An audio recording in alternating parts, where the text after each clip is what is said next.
Okay, so we're live now. This is a Hangout on air. Basically, what we have set up is I am virtually heading back into stores to my old stomping grounds and saying hi to the new group of people in the Two Summers cohort. This is a Google Hangout on air, so this is broadcasting and it will record live to YouTube. So if there's anyone in the room that is hiding or you're on witness protection, or if you're, at any point you need to leave the camera, raise your hand, and then you can leave the room so that we don't record you on YouTube. We also have a slide deck that we sent out. The slide deck there is in Google Slides. So that you have. Are you hiding from someone, Mike? No, I was just double checking. Nobody's opting out. Nobody's opting out. Good. Mike, didn't you recently buy a car on Craigslist for cash? No. All right. No one gets the Gone Girl joke. All right, never mind. So the slide deck is there. The slide deck is there so that you can comment on it and leave questions. My hope is that we start a little bit of dialogue and you have more questions when we're done than we have at the beginning. My name is Ian O'Byrne. I'm an assistant professor of literacy ed down here at the College of Charleston. Today it should be about 100 degrees and super humid. Chances are we'll have a major thunderstorm within the next hour, which is pretty much regular here, but it'll pass in about 20 minutes. I appreciate it's totally different down here. I appreciate the opportunity to come back in and talk regularly, at every summer with people in this group, because I think that you're some of the individuals that are leading the way and providing new opportunities to think about technology, specifically literacy and technology use, but technology use in and across our classrooms.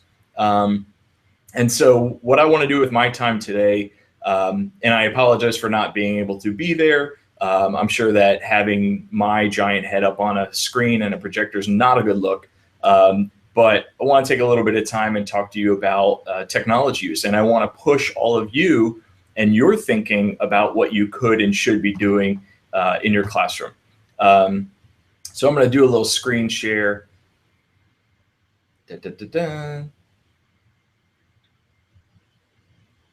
All right, so this is the slide deck that you have in front of you. What I want to do is walk you through this. Once again, you have permission to comment on this. So if there's anything that you see that you don't understand or you have a question, by all means, stop me. I don't have my little robot floating around the room. So if there's a question, please, raise your hand. Mike will stop me. Ben will stop me. Somebody will stop me. But basically, we could talk about what the questions might be. What I want to do is talk a little bit about the skills, strategies, dispositions, behaviors that our students need as they read and write in online spaces. But more importantly, I want to think about how we build up your skill set. Many times we think about our students and we think about, what they need, but we don't really spend a lot of time talking about what educators, what the adults in the classroom need in order to make this happen. And I want to try and make that case and let you know what I see from the landscape, and hopefully this resonates with you. Starting it off, I start all my slides, my talks with a tweetable summary. I think it's nothing new under the sun. This is just an essential question to keep us focused and keep me focused. But I think that there's tremendous opportunities out there to empower all of you. Yeah, we'll get to the students. Yeah, we'll figure out what difference this can make in the classroom. But I think we need to start with the people that are in the room. We need to start with you and think about, okay, how can we find ways to help you read and also write the web? So in terms of what we're going to do and talk about today, we're going to talk about digital identity and writing yourself into being online. We're going to talk about shifts in literacy and technology. We're going to think about this continuum of moving from a consumer to a curator to a creator of online content. We're going to use some search engines. We're using some Google Slides and Google Docs now. And a lot of this discussion is happening BYOB. It's not what you think it would be. It's bring your own browser, sadly. But basically, it's a way to use these digital texts and tools to bring us together. So Previously we would think that because I was in a certain area of the world, I would only talk to people around me, but now we have the opportunity to connect globally. And I could sit here in my office and you can sit there in Connecticut and we can have a quick talk about what this might mean for the future. So I think a BYOB environment is good for me. So starting us off, I think that all of you have a tremendous opportunity. We have these changes that are occurring to literacy and technology, but for the most part, there's not a lot of direction. There's not a lot of understanding about what the next step might be. And those of you that are in that room right now, you're the experts. You're already drinking the Kool-Aid. You understand that there is a need to make this happen. But even then, I think the faculty that are in charge of the program should be honest and say that we are still figuring it ourselves. And the more that we learn, the more that we need to know. So there's not a lot of direction as to what the next steps should be and what we should do about that. One of the other things that we have to understand in all of this is that it's a complex process. Our world's increasingly digital. We can go, we bring our devices everywhere we go. We can go into Starbucks now and we can pay for our coffees. We can go into Target and pay for, our purchases. We can go, and our devices are tracking us all the time. That's causing privacy and security concerns. We live in a day and age where there are security breaches and there will increasingly be security breaches. That's just the nature of the beast right now. Our worlds are increasingly digital. More of our information is online.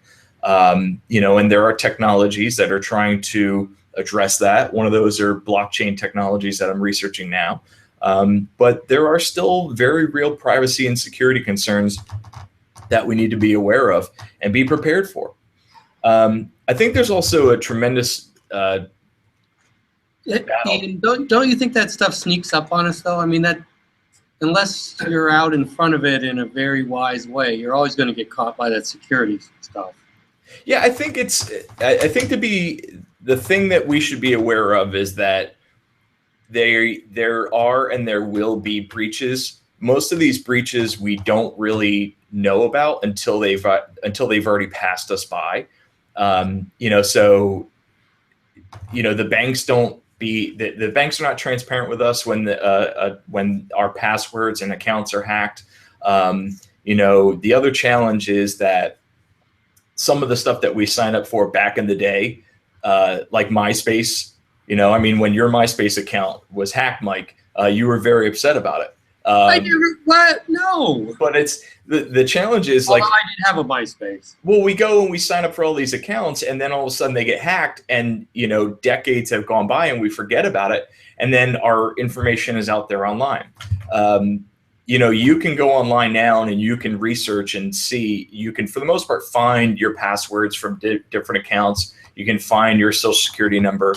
That's one of the challenges that people that are more famous than those of us that are in this discussion, they have to worry about that. That their information is out there. Of course, right? What's that?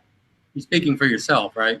Please, I am not famous at all. Well, wait till the book comes out.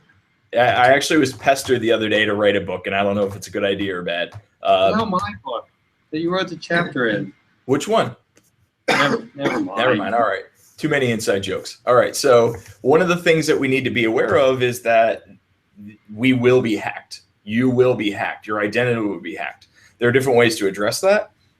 Some people put false information out there. Some people put different birth dates for different social networks. But the real thing is, as Mike alluded to earlier, what do you do when you get hacked? Do you know that? Do you know what the next step is? One of the first things is you go in and change your password. But we have to understand what we do in those situations. But I agree, we need to be prepared for it and figure out what the next step is when it happens. So back to the slide deck, I think that there is a battle between good and evil.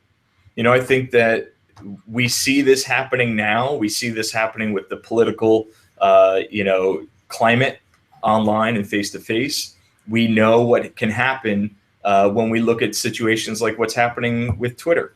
We look at the recent discussion or debate around one of the actresses in the Ghostbusters movie and the way that she was basically forced off of Twitter. We see when incredible things can happen when a local area or a theme becomes a hashtag, like with Ferguson. We see horrible things that can happen when something becomes a hashtag, like with Gamergate. So with these technologies, there is also great responsibility.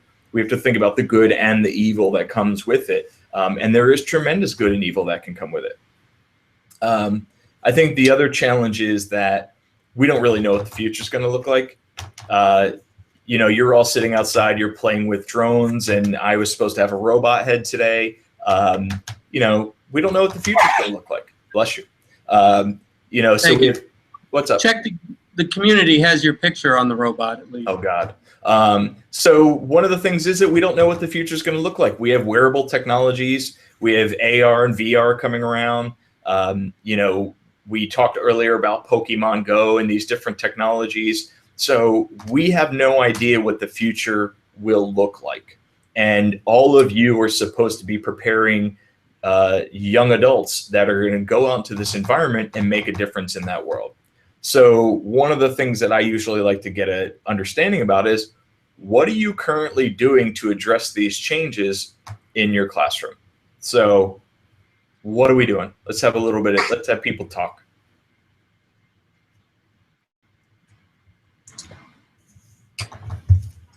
Not all at once, please. It gets weird when everyone raises their hand and I pick one, and then we have favorites. So what are people doing right now?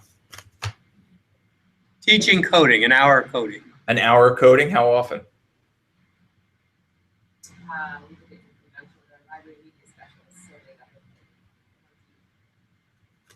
Did you hear that? Once a week? Once a week? Yeah. Is it a specific content area or grade level or? Well, it was early elementary, so we used code.org. Super cool. So 1 hour a week, early elementary, is that what you said?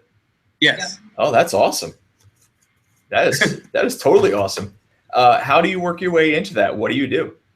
And when can we hang out?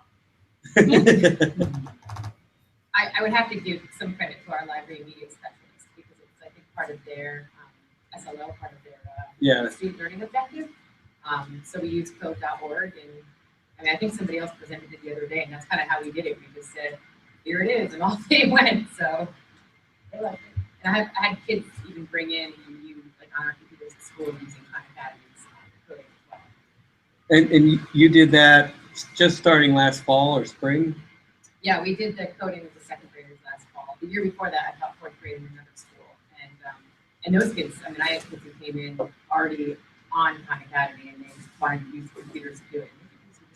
Yeah, but that, Ian, that's Glastonbury. Yeah. Oh, yeah. Yeah, but I mean, that's the things that's what we should be doing. I think that, at an early age, we should start equating these different forms of text. We should stop privileging one print-based system as opposed to others. So I applaud the way that we're just folding it in, once a week, play with some code, see what you can do. That if you look at some of the work in coding, especially with Black Girls Code, they say one of the first steps is just letting children understand that there is code or there is writing that is making apps work and making the browsers work and making software and programs do what they want to do. Super cool. Yesterday I was playing in my technology class. I started them off with Erase All Kittens, the online coding game. So if you're looking for a fun way to get started with coding, or if you're bored with what I say for the next 45 minutes or half hour, you can play. You don't get that much time. How much time? I don't know. I'm just going to keep going. So go online and search for Erase All Kittens, and you can get a starter.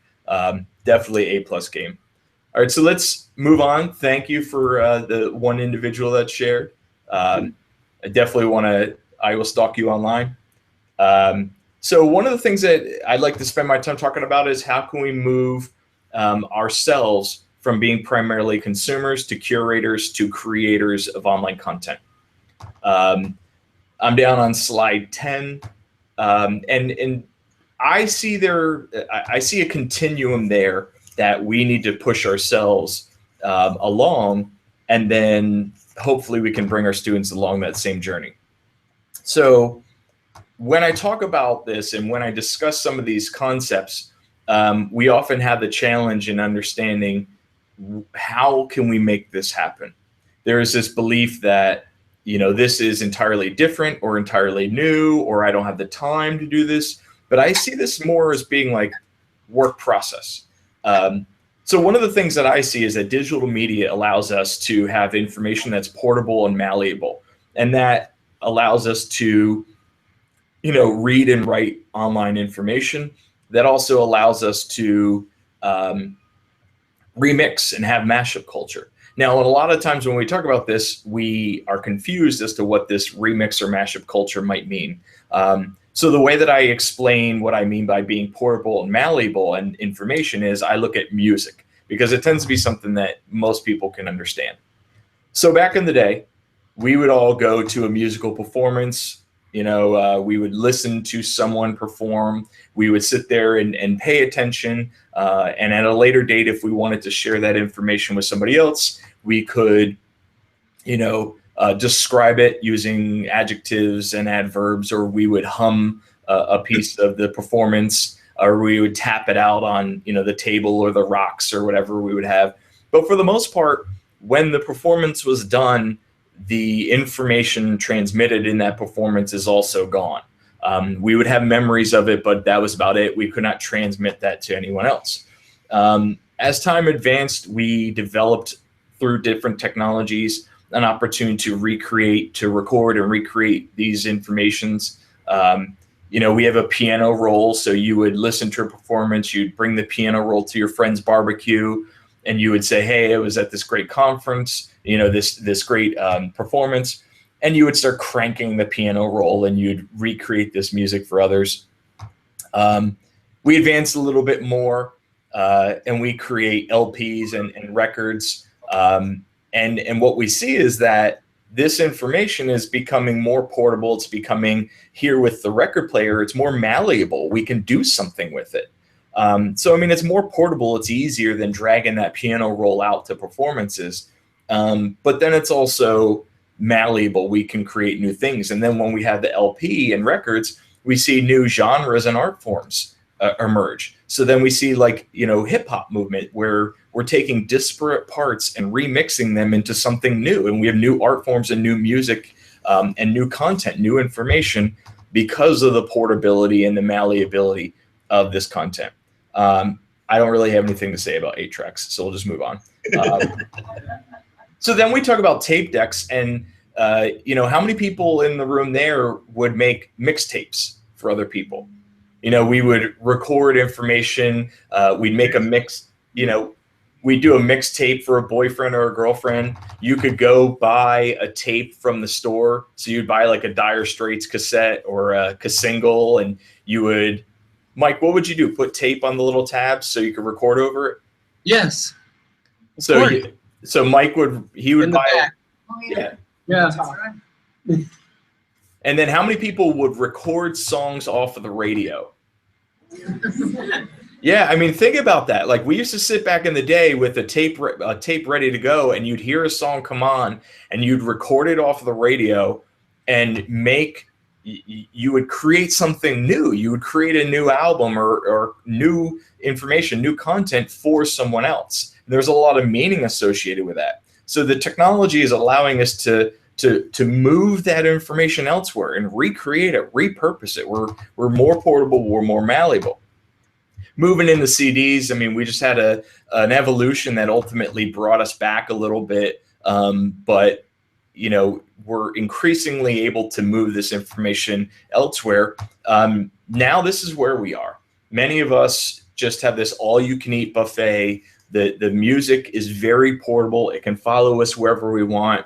We can recreate music on our own and repurpose it. And then we can also, if we want to, share the music elsewhere. So we see this information source that is much more portable, much more malleable. It's portable, meaning we can take it wherever we want. Now the music follows us. This information follows us. And it's also malleable. We can recreate new things. We can remix things. And so then we get stuff like this. I'm just going to test and see if this will work for us. I don't know if it'll play there or not. Is it playing there or just through my headphones? It's just playing in your head. It's just in my, it's like the voices in my head again. So if I do, let's see what I can do here. This is the ultimate in remix. There we go.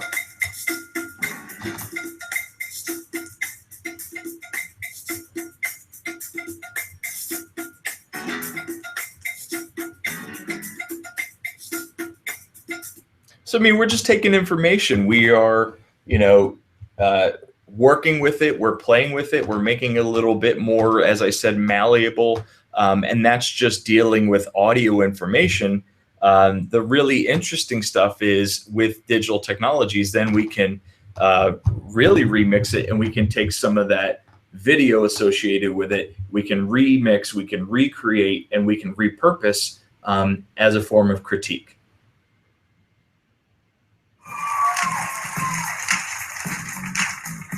I said, okay, the hip to the hip hop, you don't stop the rocket to the bang bang, he said up jump the boogie to the rhythm of the beat. Now what you hear is not a test. I'm rapping to the beat, and me, the groove, and my friends are gonna try to groove your feet. See, I am Wonder White, and I like to say hello to the black, to the white, the red, and the brown, the purple, and yellow. But first, I gotta bang bang the boogie to the boogie, say up jump the boogie to the bang bang boogie. Let's rock. You don't stop, rock the rhythm that will make your body rock. Well, so far you've heard my name, but I brought two friends along. And next on the mic is my man Hank. Come on, Hank, sing that song. Check it out. And the CAS and the interview.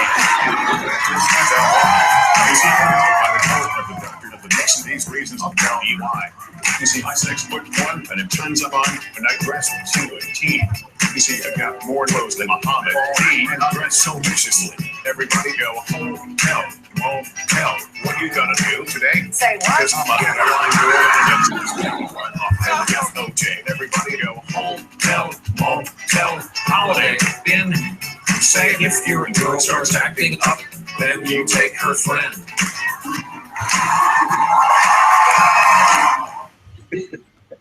So one of the cool things about all that is that we're taking old information that's out there online in our worlds on TV, and we are remixing it, we are recreating it. There's also a certain amount of critique. It's kind of funny that it is Brian Williams, because then there's even more of a critique, but that's another talk for another day.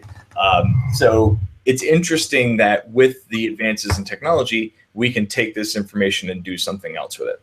So let's go back to my initial premise, and that's talking about consumption, curation, creation. I think that technology is giving this opportunity. We have literacy practices that are changing, that we can move from consumers to curators to creators. And what I like to do during my remaining moments with you is talk about this continuum and push all of you to think about where you are in the continuum and how can you advance your own practices. That's the part that I want to be able to focus on. So in terms of consumption, we're already there. We're doing an excellent job. Our students are doing an excellent job of consuming online content. The Pew Internet in American Life Project back in 2009 said that our students are consuming about 7.5 hours of digital media per day.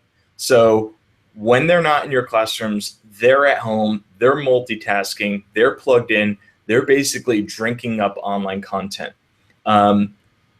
We also individually in our own practices, we are just consuming online content. We have a question, so we go online and we Google it. Our devices can listen to us now. We can talk to Siri or talk to, we can say, okay, Google, and my browser will listen to me. You can buy an Amazon Echo and you can ask Alexa in your house to answer a question, and Alexa will do it for you. So we actively just drink in digital content. So we're doing that already. So we can pat ourselves on the back. One thing to keep in mind, and this is what I usually push my students about, is having a broad view of text. So pretty much everything in my world is text. If I'm driving down the street and I see a stop sign, that is a form of text. I'm sure Mike will talk more about semiotics and how we view different forms of text out in the world. So our devices are forms of text. Print is a form of text. Videos are a form of text. Music is a form of text. And I'd also suggest some of the intrapersonal pieces, so like bodily kinesthetics and dance and movement are also different forms of text. And so I think we have to have that belief set as we proceed. In terms of what I do as I read online, I use Evernote for now. I'm going through a 12-step program to help me break my Evernote addiction as we speak. And so slowly but surely, I will break my chains from Evernote and move over to other devices and other platforms. Moving on to slide 25, what I'm trying to do and what I urge all of you to do is I'm using different tools to break my Evernote addiction, mainly because I don't want to live in a silo. I want to be open and be able to share with students and colleagues what I'm doing. So I'm using Hypothesis. Hypothesis is an open source app that you can basically use to create an annotated layer on the internet. Has anybody in the room used Genius, Rap Genius, Poetry Genius, Lit Genius? No? We got to hang out more often.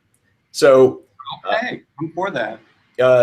Genius is too long didn't read on it.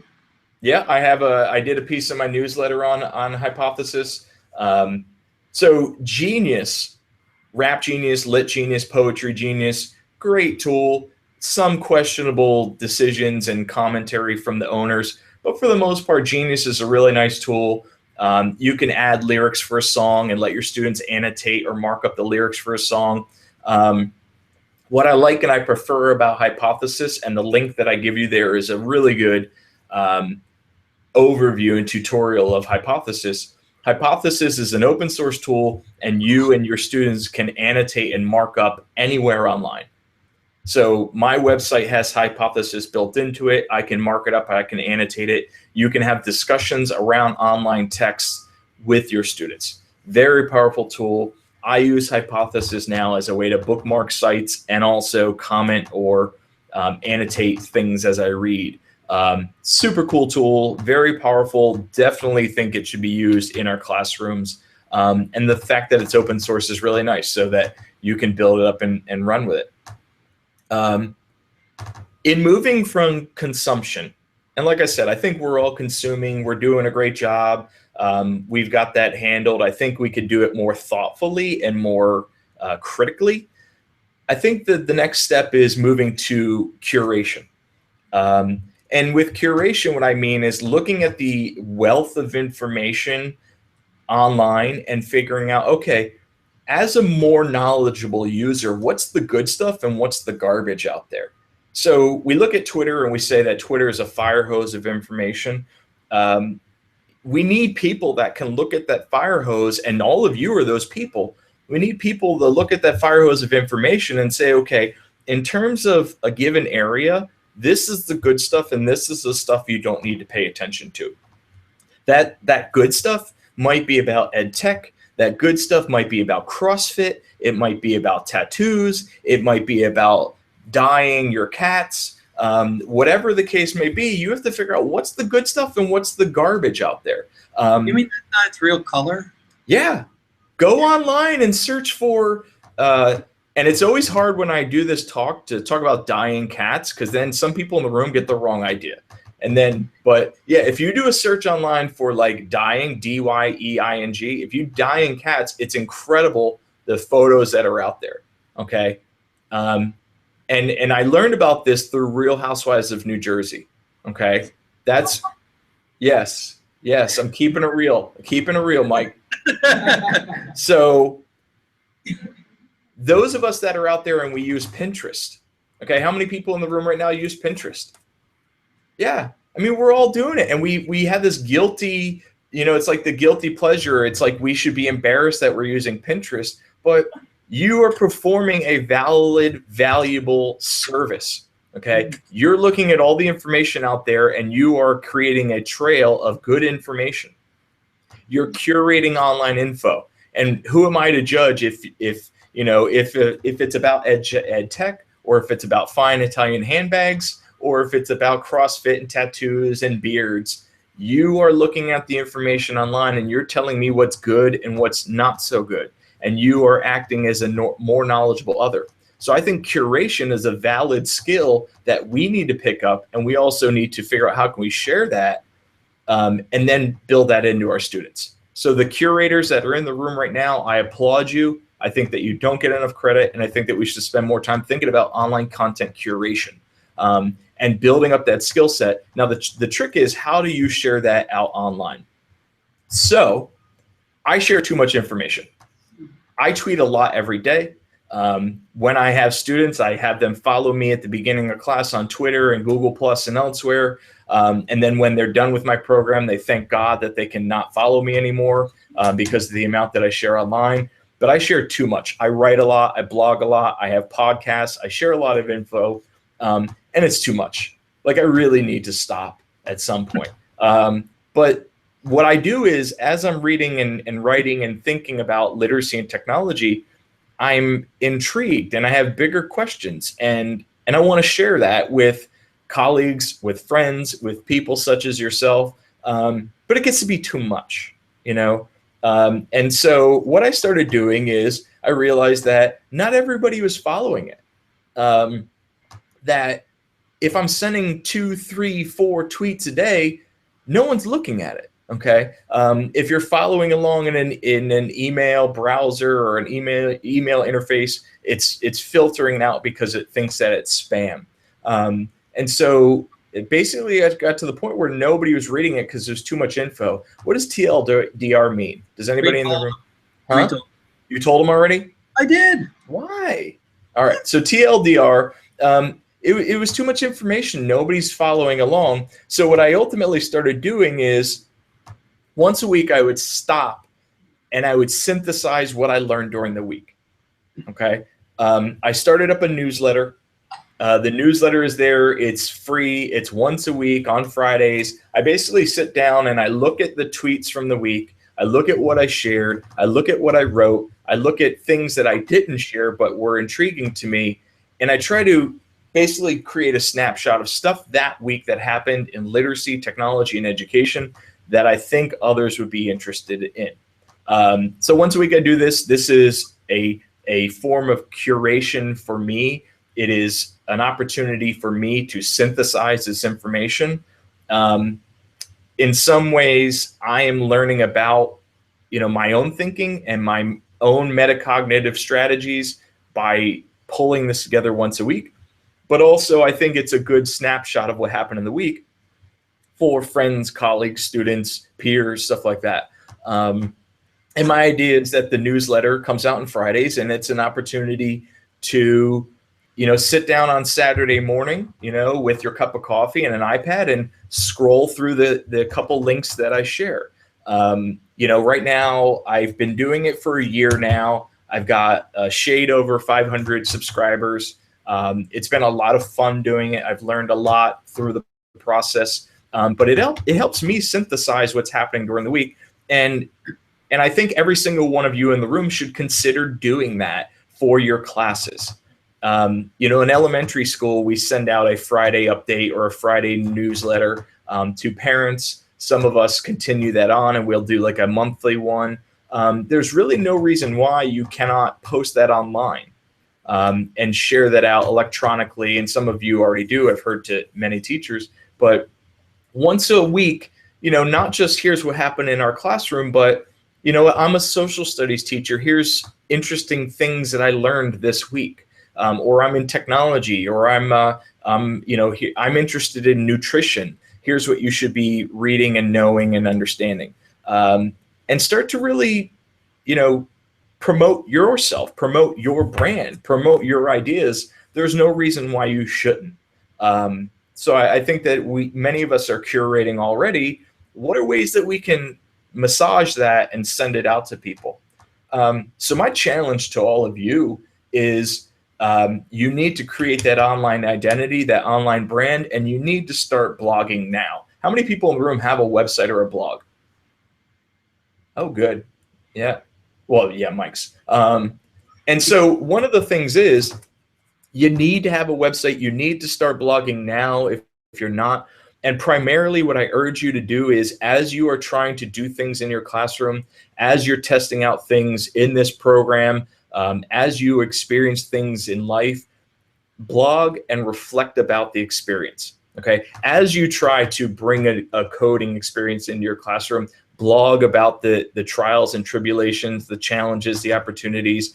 Blog over time. Document your thinking and archive it on your website. Okay. The reason is there's other people out there globally that are trying to do the same thing.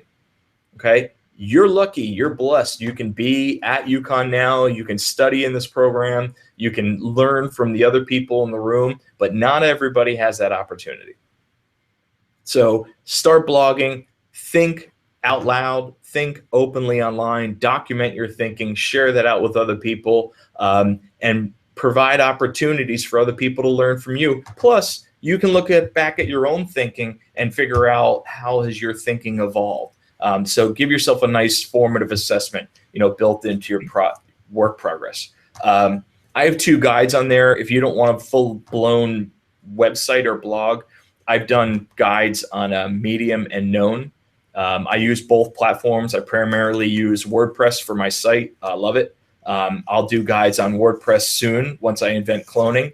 But I think Medium and Known are really, really fun places to write.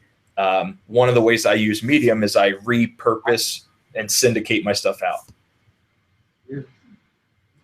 Eyes and ears are the same. What's up? I was thinking that cat reminded me of a Jigglypuff. Oh. Are you playing Pokemon Go now in the middle? I saw you playing Erase All Kittens earlier. Yes, I'm not playing Pokemon, no. Oh. I was at that Hypothesis site. Oh. I did. I think Hypothesis is one of the coolest tools. The developers are a lot of fun. The developers are very supportive, especially for educators. Definitely start using the Hypothesis, and I can show how I use it, if needed today. The last thing I really want to talk about is creation. I think that, we talked about consumption. We're doing a good job of it. I think that we should be more thoughtful. When I was a doc student, downstairs or upstairs, I don't know how the building's configured now.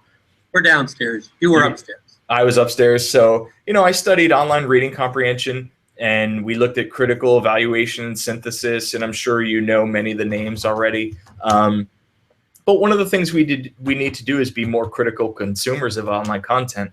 In terms of curation, I think that we need to give ourselves credit for being curators of online content, and how can we promote that and make that more explicit and open and obvious online. The last way that I want to push all of you is I want you to start to create and share content online.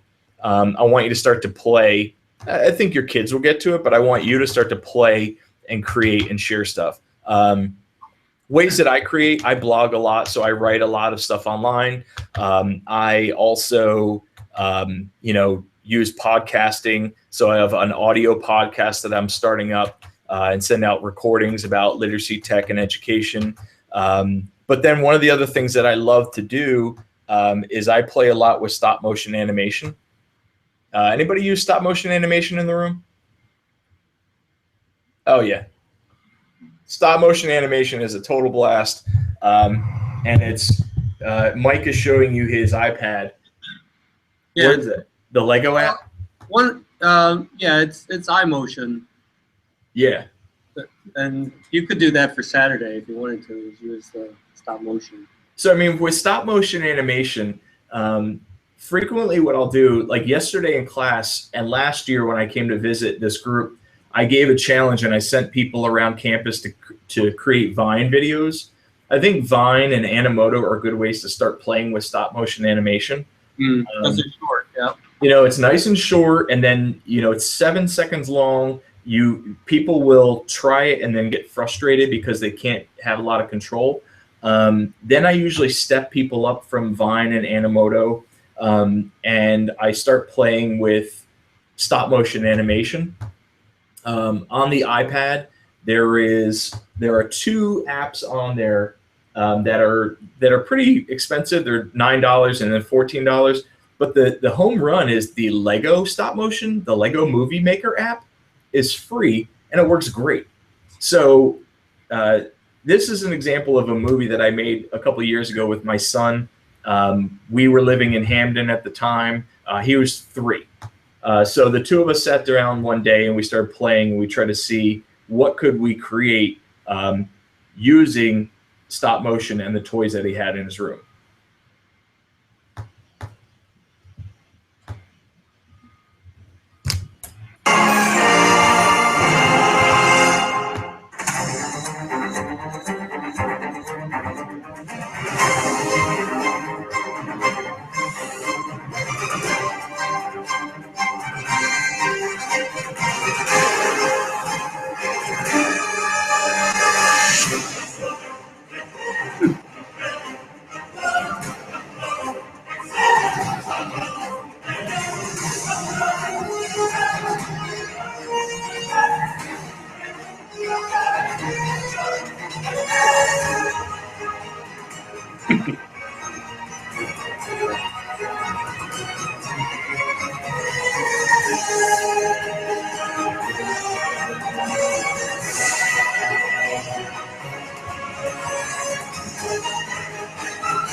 All right, so basically what that involves is, I'm always scared to see what the next video is up on YouTube. I don't even know why they do that. Basically what we did there is we sat down with all of his cars, you know, and we set up little scenes. We used the iPad app to film individual clips, and then we dumped all of those clips into the iMovie app on iPad, and we used the trailer function, which made it super easy and made it look super, streamlined, added the music automatically. What I've done recently is I worked in my son's kindergarten classroom this past September. We went in and we filmed a stop motion version of, there's a book where there's a mitten left out in the snow, and then all the animals one by one go into the snow. And then the last animal in, I believe, is a bear, and it sneezes or something and scares all the animals out. So we recorded that in stop motion. Each one of the children, kindergarten classroom, created their animal and cut it out and decorated it. We had voiceovers where they recorded their line from the story. We recorded everything in the Lego app, and then we dumped one by one those pieces into a video using Windows Movie or iMovie or one of the programs. But the real story behind it is that we just take time to play with the students, and it was really fun to see the kids' eyes light up and think about what they could and what they did create. So as we would record their stop motion clip, we would show them the video that they made, and they would light up. And then we had a premiere night where we brought all the students into the students in one night with their parents, and we showed the parents the movie.